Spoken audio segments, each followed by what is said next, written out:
मैं डॉक्टर इरशाद अली खान समाचार राजनीति विज्ञान विभाग राजकीय बांगड़ महाविद्यालय टीटवाना में कार्यरत हूँ। जैसे कि हमने Mill, Bentham, Hobbes, Locke, Rousseau, Aquinas, अरस्तु, मैकियावेली और प्लेटो, अगस्टाइन इत्यादि का अध्ययन किया है। अब हम जॉर्ज विल्हेम फ्रेडरिक हिगल का अध्ययन करेंगे, यानी कि विल्हेम फ्रेडरिक का जन्म परिचय का हम अध्ययन करेंगे। जैसे कि मैकबर्न ने लिखा है कि हिगल ने घोषित किया है कि राज्य स्वयं एक अंतिम लक्ष्य है और उसके नागरिक उस लक्ष्य की पूर्ति के में साधन मात्र रहते हैं। यह लक्ष्य अधिकांशतः उस राज्य की गौरव वृद्धि से संबंधित है जिसके वे सदस्य होते हैं।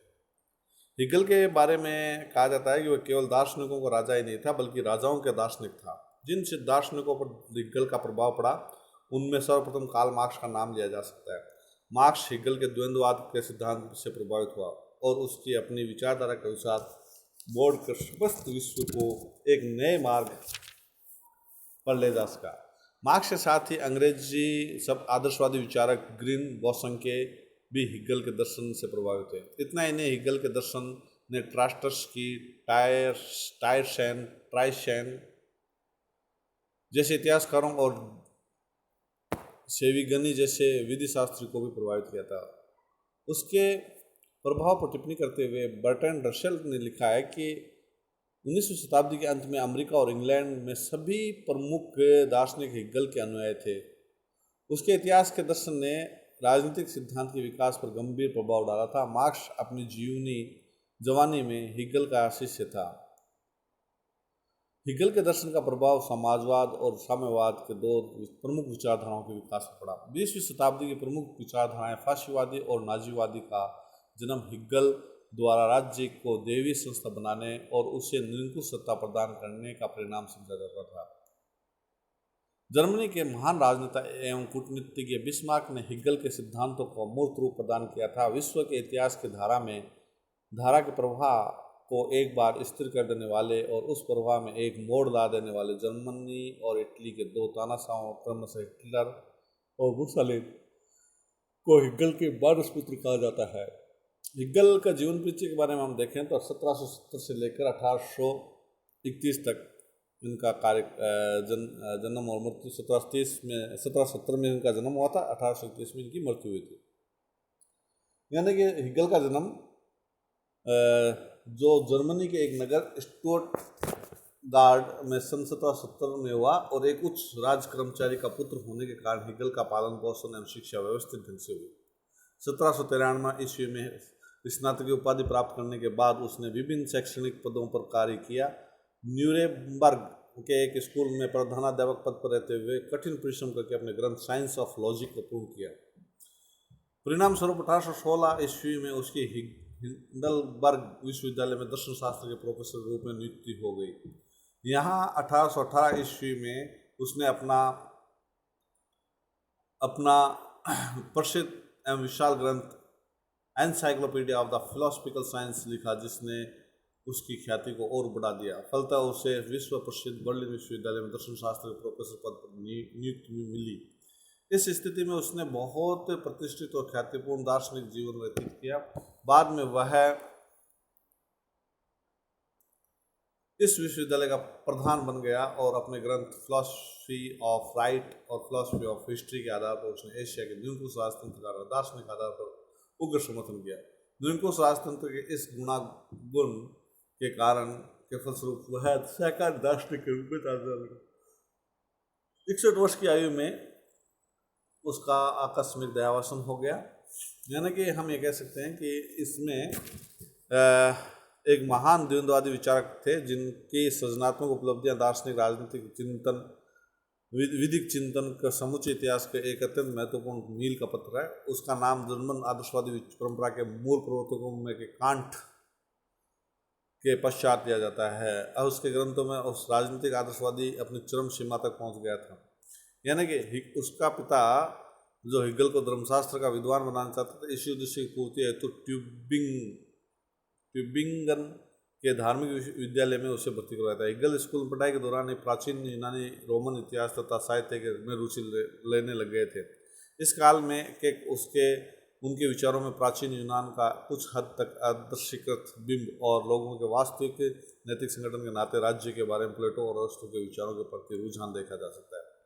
1788 से 1793 तक हिगल ने ट्यूबिंगन विश्वविद्यालय में धर्मशास्त्र की शिक्षा पाई। विश्वविद्यालय की शिक्षा पूरी कर 1793 यानी हिगल ने ईस्वी में उस समय ईसाई धर्म का आंदोलन की दृष्टि से देखते थे। धर्माचार्य का पेशा अस्वीकार करके विश्वविद्यालय में प्राध्यापक पद पाने की आशा में कुछ वर्ष बर्न और फ्रैंकफर्ट मैन में प्राइवेट शिक्षक का काम किया। 1793 से 1800 तक इन वर्षों में हिगल के राजनीतिक विचार सामंतवादी विरोधी थे। वह पुरातन कालातीत व्यवस्था पर प्राय क्रांतिकारी, आलोचनात्मक और बुजुर्गवाद जनवादी दृष्टिकोण से खुलकर कटाक्ष करते थे। 1801 ईस्वी में हिगल ने अपने शोध प्रबंध नक्षत्रों की कक्षाएं का मंडल किया और येन विश्वविद्यालय में प्राध्यापक बन गए। 1806 तक वे वहाँ रहे और दर्शन के साथ साथ प्राकृतिक विधि का व्याख्यान देते थे। 1798 से 1802 में उन्होंने अपना काफ़ी समय राजनीतिक विधि से संबंधित एक विशद ग्रंथ जर्मनी का संविधान की रचना को भी समर्पित किया, जो अधूरा ही रह गया। उसके जीवन काल में प्रकाशित ना हो पाया। येन में बिताए गए वर्षों की एक अन्य रचना नैतिकता की पद्धति में हिगल नैतिकता को अमूर्त व्यक्ति, परिवार और आचार जैसे तत्वों का समन्वय बताते हैं। हिगल ने 1805 से 1806 के व्याख्यानों का संग्रह येन का यथार्थ दर्शन उनकी दर्शन पद्धति का प्रथम आभास देता है। 1807 में उनकी फिनोमिनोलॉजी ऑफ स्पिरिट नामक रचना प्रकाशित हुई, जिसमें उन्होंने विकासशील चेतना के विभिन्न चरणों पर प्रकाश डालते हुए द्वंद्वात्मक विश्लेषण के एक विशिष्ट उपकरण के नाते बौद्ध का दार्शनिक महत्व प्रतिपादित किया। मार्च 1807 में हिगल बamberg चले गए और वहां दैनिक बamberg समाचार का संपादन कर लगे, किंतु इस काम की कठिनाइयां विशेषतः सेंसर के साथ आए दिन के झगड़ों की वह अधिक समय तक न झेल सके और अक्टूबर 1808 में बamberg छोड़कर न्यूरम्बर्ग आ गए, जहां 1816 तक वह विश्वविद्यालय में रेक्टर तथा प्रोफेसर पद पर कार्य किया। येन के दिनों के अंत में से ही हिगल नेपोलियन के व्यक्तित्व और उसके ऐतिहासिक प्रगतिशील कार्यों के स्पर्श से बन गए थे। नेपोलियन को उन्होंने राज्य का महान नायक, विश्वात्मा आदि संज्ञा दी। उन्हें आशा थी कि नेपोलियन और उसके सुधारात्मक कार्य अर्ध सामंती जर्मनी में भी प्रगतिशील परिवर्तन लाने और बुजुर्ग अधिकारों और स्वतंत्रताओं का एवं संवैधानिक प्रतिनिधिक संस्थाओं की स्थापना में सहायक होंगे। नेपोलियन का पतन हिगल के लिए विश्व इतिहास के स्तर की ट्रेजेडी थी। उन्हें कजाकों, बस्किरों और पर्शियाई देशभक्तों और अन्य श्रेष्ठ मुक्तिदाताओं की विजय पसंद नहीं आई थी। न्यूरम्बर्ग काल में हिगल ने तर्क विज्ञान नामक रचना प्रकाशित की। अक्टूबर 1816 में हिगल हाइडलबर्ग विश्वविद्यालय में प्रोफेसर बन गए और उसके बाद में 1817 में उन्होंने विटेम्बर्ग राज्य की श्रेणी सभा की रिपोर्ट नामक रचना प्रकाशित की, जिसमें वंशागत संवैधानिक ढंग से गठित समिति राजतंत्र का समर्थन किया। हाइडलबर्ग में बिताए वर्षों में उनकी दर्शनशास्त्र विश्वकोश भी प्रकाशित हुई। 1817 में तीसरा भाग आत्मा का दर्शन उनके अधिकार दर्शन विषय आधारभूत प्रस्तावनाओं को समर्पित है। अक्टूबर 1818 से 14 नवंबर 1831 तक लगभग मृत्युपरांत हिगल बर्लिन विश्वविद्यालय में प्रोफेसर है। इस काल में उनकी राजनीतिक विचारधारा में अनुभववाद ने जोर पकड़ा। 61 वर्ष की उम्र में 14 नवंबर 1831 को अचानक हेजे की बीमारी से उनका देहांत हो गया।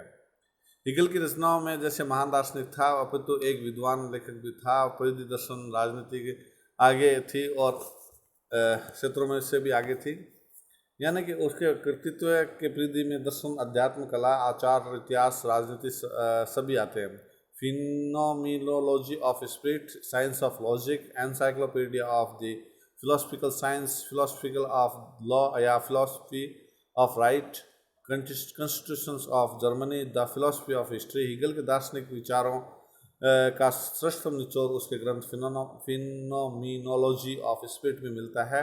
इससे यह राजनीतिक विचारों से संबंधित ग्रंथ नहीं है, अपितु सार्वभौमिक सत्य की खोज मात्र है। इस ग्रंथ में हिगल यह प्रतिपादित करता है कि इस विश्व के मूल में जो प्रधान वस्तु है वह विश्वात्मा गेस्ट है। विश्वात्मा का विचार ही उसके समस्त राजनीतिक दर्शन का आधार स्तंभ है। यानी कि philosophy of right, philosophy of history, science of logic, phenomenology of spirit, encyclopedia of the philosophy of science, constitution of Germany इत्यादि पुस्तकों का इन्होंने अध्ययन किया था। यानी कि हिगल का जो स्रोत रहा है, हिगल के दार्शनिक विचारों के बहुआयामी स्रोत है। रूसो के दर्शन का उसने विस्तृत अध्ययन किया और यूनानी दार्शनिकों का उसके जीवन पर विशेष प्रभाव पड़ा। प्लेटो अरस्तु के राज्य संबंधी विचारों का बचपन से ही उस पर प्रभाव देखा गया। हिगल स्कूल में पढ़ाई के दौरान ही प्राचीन यूनानी, रोमन इतिहास और साहित्य में रुचि लेने लग गया थे। इस काल में उनके विचारों में प्राचीन यूनान का कुछ हद तक आदर्शीकृत बिंब और लोगों वास्तविक नैतिक संगठन के नाते राज्य के बारे में प्लेटो और अरस्तु के विचारों के प्रति रुझान देखे जा सकते हैं। उसने ईसा के जीवन का चरित्र को लिखकर ईसाई धर्म के नैतिक असत्य के रूप में आलोचना की। कांट और फिक्टे के प्रभाव में उसने अंग्रेजी विचारधारा के इंद्रियों से प्राप्त संवेदना तथा परीक्षण द्वारा ही ज्ञान की प्राप्ति होती है का खंडन किया। इन दोनों दार्शनिकों के भांति हिगल का भी विश्वास था कि अंतिम सत्य तथा इस विश्व से संबंधित समस्याओं का निराकरण केवल दार्शनिक चिंतन द्वारा ही किया जा सकता है। साथ ही वह इन्हीं की तरह यह भी स्वीकार करता है कि वह विश्व का आंतरिक स्वरूप नैतिक और आध्यात्मिक तथा स्वतंत्रता विवेक बुद्धि के अनुसार कार्य करने की को ही करते हैं। यानी हिगल के दृष्टिकोण के निर्माण और बौद्धिक विकास में फ्रांसीसी क्रांति का भी प्रबल प्रभाव देखा गया, किंतु जहाँ पर इस क्रांति का मुख्य विचारों का स्वीकार करते थे वो अपने सृजनात्मक विकास के आरंभिक चरणों में सामंतवाद तथा निरंकुश तंत्र विरोधी बुजुर्ग क्रांति की आवश्यकता से सहमत थे। वह जैकोबिन आतंक और रोबेस्पियर के अनुयायियों के घोर आलोचक भी थे। संक्षेप में हम कह सकते हैं कि हिगल के विचारों पर जर्मन दार्शनिक कांट, फिक्टे, यूनानी दार्शनिक प्लेटो, अरस्तु, फ्रांसीसी दार्शनिक मॉन्टेस्क्यू, रूसो का प्रभाव पड़ा। फिर भी हिगल के विचारों की अपनी विशेषता है। उसने इन विचारकों से उन्हीं सिद्धांतों को ग्रहण किया जो उसको रुचिकर लगे थे। यानी हिगल के बारे में हिगल ने कहा था कि मनुष्य का सारा मूल्य और महत्व उसकी समूची आध्यात्मिक सत्ता का केवल राज्य में ही संभव। हिगल के राजनीतिक चिंतन के इतिहास में आदर्शवादी विचारक माना जाता है। यद्यपि आदर्शवाद का प्रारंभ प्राचीन यूनानी राजनीतिक विचारधारा से हुआ। प्लेटो के आदर्शवाद का जनक माना जाता है। उसने राज्य को सर्वश्रेष्ठ नैतिक संस्था माना। उसके अनुसार व्यक्ति का पूर्ण विकास राज्य में संभव। प्लेटो के बाद अरस्तु ने आदर्शवाद का प्रतिपादन किया। मध्यकाल में कोई भी प्रमुख राजनीतिक विचारक आदर्शवाद के साथ नहीं जुड़ा। 17वीं शताब्दी में पूर्ण आदर्शवाद का विकास हुआ। थॉमस मूर आदर्शवाद से प्रभावित होकर यूटोपिया नामक पुस्तक की रचना करते हैं। आधुनिक युग का प्रमुख आदर्शवादी रूसो को माना जाता है। रूसो के पश्चात जर्मन आदर्शवाद के केंद्र के रूप में उभर कर सामने आता है। जर्मनी के आदर्शवादी विचारकों में कांट, फिक्टे, हिगल के नाम प्रसिद्ध हुए। आदर्शवादी चिंतन का चरम और संपूर्ण रूप हिगल के विचारधारा मिलती है। हिगल आधुनिक युग में राज्य को सर्वशक्तिमान के रूप में प्रस्तुत करता है। हिगल राज्य को एक ईश्वर निर्मित संस्था मानता है। राज्य को ईश्वर के प्रतिरूप में स्थापित करने का हर संभव प्रयास करता है। हिगल ने ही सर्वप्रथम स्पष्ट रूप से कहा कि व्यक्ति और राज्य के बीच कोई विरोध नहीं होना चाहिए। मानव की स्वतंत्र राज्य की आज्ञाओं का पालन करने में ही संभव है। यानी कि उसने विश्वास मात्रता का विचार प्रकट भी किया। यानी हिगल राज्य पर पृथ्वी पर ईश्वर की यात्रा है, ये से कहता है। यानी कि जो कुछ वास्तविक है वह बुद्धिगम्य है और जो कुछ बुद्धिगम्य है वह वास्तविक है। वेदांतिया के तत्वांशी आयमाता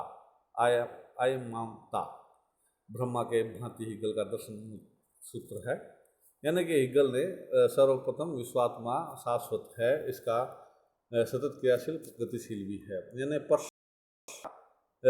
जो जर्मनी शीघ्र ही एक प्रबल शक्तिशाली राज्य के रूप में विकसित होगा, वह यूरोप के समूचे माध्यम का अधीश्वर बन जाएगा। ये ऐसा भी उसने विश्वात्मा के माध्यम से विश्वात्मा के माध्यम से ज्ञात करने का प्रयास किया। इतना ही, धन्यवाद।